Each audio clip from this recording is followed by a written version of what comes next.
And when you look at this house, I couldn't be prouder of how well it's come out. One of the things that I was going to do today, but it looks like it's going to rain, and people will always talk about, oh my God, I got bricks where it's nothing in them. Well, we had to go through and replace the bricks that are here. And my same friend that I was talking about, Alex, who was in his 90s when he passed, we got those bricks from his house. Now over here, you can see where the mortar has gotten loose. And so we'll take a wire brush and we'll wipe out all of the loose mortar that's in here. And we'll get, we have lime putty, which is basically hydrated lime mixed with water and beaten to almost like a consistency of cream cheese. And we mix it with sand, and that becomes our lime mortar. And the thing is people don't understand is, when you're working on an old house like this, you can't just use modern mortar in this, because these things breathe and the moisture and things have to come in and out. And so you must use the lime putty and sand to go ahead and do those kinds of repairs. And I see right here, this brick right here, probably when it was fired, because these were hand fired, didn't get fired evenly. So we'll need to take this one out and replace that brick. So we do that kind of stuff here. See, this is, somebody put like, that looks like regular cement that somebody tried to put in there, and that's why it's cracking. And see, we need to pick off all of this to get it back down to the brick. And that, see that? And we'll end up putting in new mortar into there and bringing it back to what it should have been. So enjoy your old house, and understand that when you get something like this, people panic because it's like, oh, my house from 1890, the foundation looks like, you know, it's okay. It's been there for a couple hundred years there, people. Relax. Typically, it's not the end of the world. It can be fixed. It's just a matter of knowing. See, look at it. That's where they put the paint over top of the loose mortar. So we'll go through and pick out all of this, and we'll get it wet before we put in the new mortar. And it'll look like this over here. You can see how nice that looks. We never got a chance to do it in here. But we'll go through, this thing was covered with ivy, and we'll go up and get all of it done. Bit by bit, sometime before I die, hopefully we'll have this place done. I'm Mark Holmes, and I love myself, my old red brick house. And I'll see you guys soon. Well, hello good people, Mark Holmes here at the Red Brick House, and as always, I appreciate each and every one of you guys. So, the thing when you have an old house like this one, this house is 200 years old, and originally, of course, when it was built, it had no insulation and stuff. It was basically just a structure. So we have actually a stand-up cellar that's down below.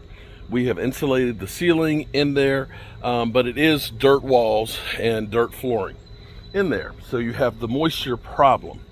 Now, last year, we don't get water standing in the basement or anything, but we did get a lot of moisture that was in there. And there is no vent in here. There's only a doorway there. And what we're doing is we're going to try and take care of a problem before it gets worse, because what happened last year was we had a lot of the wood that's framing work that's exposed that was actually getting very, very damp because of the humidity that's in the house. So what we're actually going to do is we're going to end up putting in this vent. This is a vent that I can close off, but I'm going to put a power vent that's down there that basically will be a moisture, humidity fan. It'll be able to come on automatically and be able to vent out, help pull out some of that moisture. So what I have to do is, from this side, I'm going to end up putting in this vent into the brick and setting it. And on the other side, it's only 2 layers thick, we'll actually mount the fan, so the control will be on the inside. So we're going to work on getting this cut open, setting this vent, and then of course opening up on the other side. All right, so here's what we have. The vent that goes on the inside is actually 10 by 10, so we actually going to mount that to the wall. The fan itself is really more like 8 by 8, so that's more than enough space.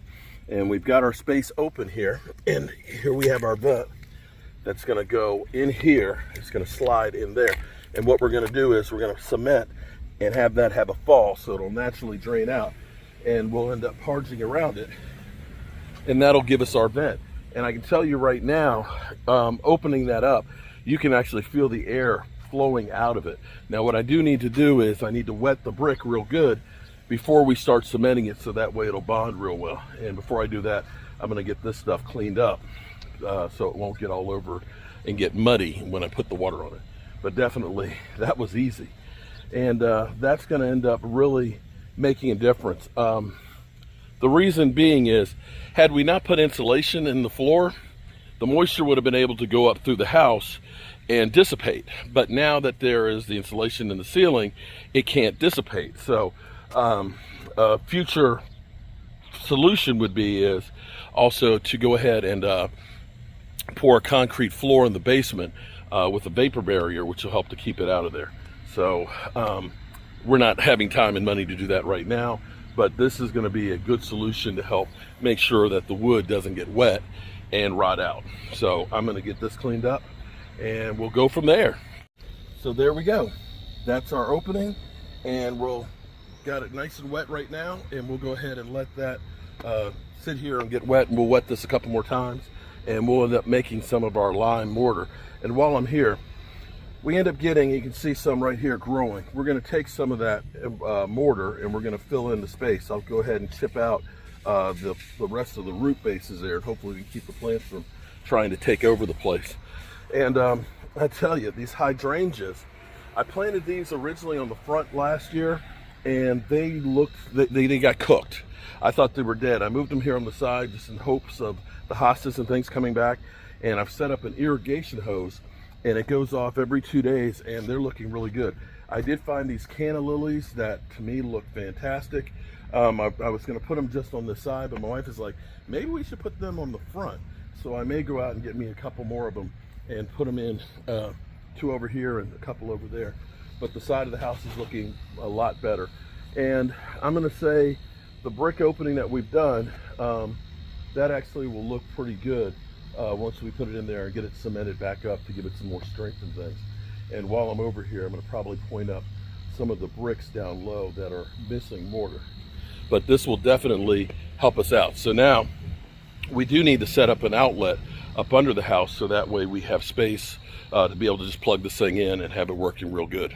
Okay, so we can see daylight over here. So we're on the other side. Now, what we're going to do is we're going to put an outlet that'll go right here so we can plug it in, and the controls will be there. The good thing about this spot is it will be able to draw. There is the space that's right there from the other side of the house, and it'll be, which that side actually has a vapor barrier. Of course, here it's kind of a mess. I need to build myself a storage building, but I have an outlet that's right over here, so I can tap off of that and put a plug here. That will be great for being able to vent it. Now, we don't have standing water, but you can kind of feel some of the moisture in here. And having this fan, and let me show you the fan that we have. This I ordered actually last year, and it's been in the box. And this fan right here is adjustable, so you can set it up for the amount of humidity that's in the basement. So when it senses a lot of humidity, it'll be able to come on and be able to run. And with the vent that I have outside for the winter time, I can close it and we're good to go. So we tried to think ahead as much as possible. But if we can get some cross ventilation, and what I may do is, we do have the door right here. We could put a vent right in here, which would help to go ahead and draw in, and maybe set ourselves, we could cut into the side of the brick here and give us ourselves a little vent hole here as well, so that way we can actually pull in. No, actually that'll bring in more moisture. No, we don't need to do that. But it will help us to be able to pull out as much moisture as possible in here. And as I go through and clean this up, I'll end up cleaning up the brick and pointing that up as well. So we're going to do a couple of things that will really help us in the long run here.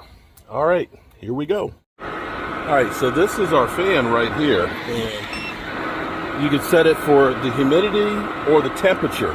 and it's variable speed. And I tell you what, this thing can really move some air. You can set it so that it'll go for a time if you want to have it on a timer or whatever. And it's nice and heavy weight, so this will get mounted onto the wall, and it's going to take the moisture in here, and when there's a lot, it's going to be on, and it's going to take that moisture out of here. And this will be great. And we've got our plug put up over there, so now all I got to do is get the outside of that part put on, and then I can mount this to the brick, and we're good to go. Well, hello, good people. Mark Holmes here, and as always, I appreciate each and every one of you guys. I have a 200-year-old house here, 205 years old, and you have to understand when you're doing work on an old house that you can't use normal materials that you normally would use. Now, today I'm actually installing a vent up underneath of the house that's going to help us to basically keep the humidity down. Because we insulated the ceiling, the humidity and the moisture in the basement can't evaporate into the house like it used to. So what we're doing is we're actually installing a vented fan that will be able to set the humidity on there that will help to pull out the moisture that's in the ground. There is no vapor barrier in the cellar, but we want to get that moisture out of there. So we've cut the holes for the bricks, and we're getting ready to set a vent into the wall. We've cut out the brick, and we're going to actually now need to cement it up. And so you can't just go and just get some regular mortar from Home Depot. What we're going to do is basically very, very simple. What we have here is what's known as lime putty, and basically it's hydrated lime, and what you do with it is you just mix it with water, and you basically stir it up. It's going to get to the consistency of like cream cheese, and you can put water on top of it, and that will basically allow it to stay like this for years. Now you want to actually you can look at it and you can see it literally looks like cream cheese. Look at that. Okay, so you're going to mix this using a mixer 3-to-1. So 3 scoops of sand for 3 scoops of the lime putty, and that's going to get you your mortar. And you can use that for pointing up. We're going to use it, of course, for sealing our brick wall in here for our opening. So I've got 1 of those. 1, 2, 3. Boom. 1, 2, 3. Boom. And of course, mix with water.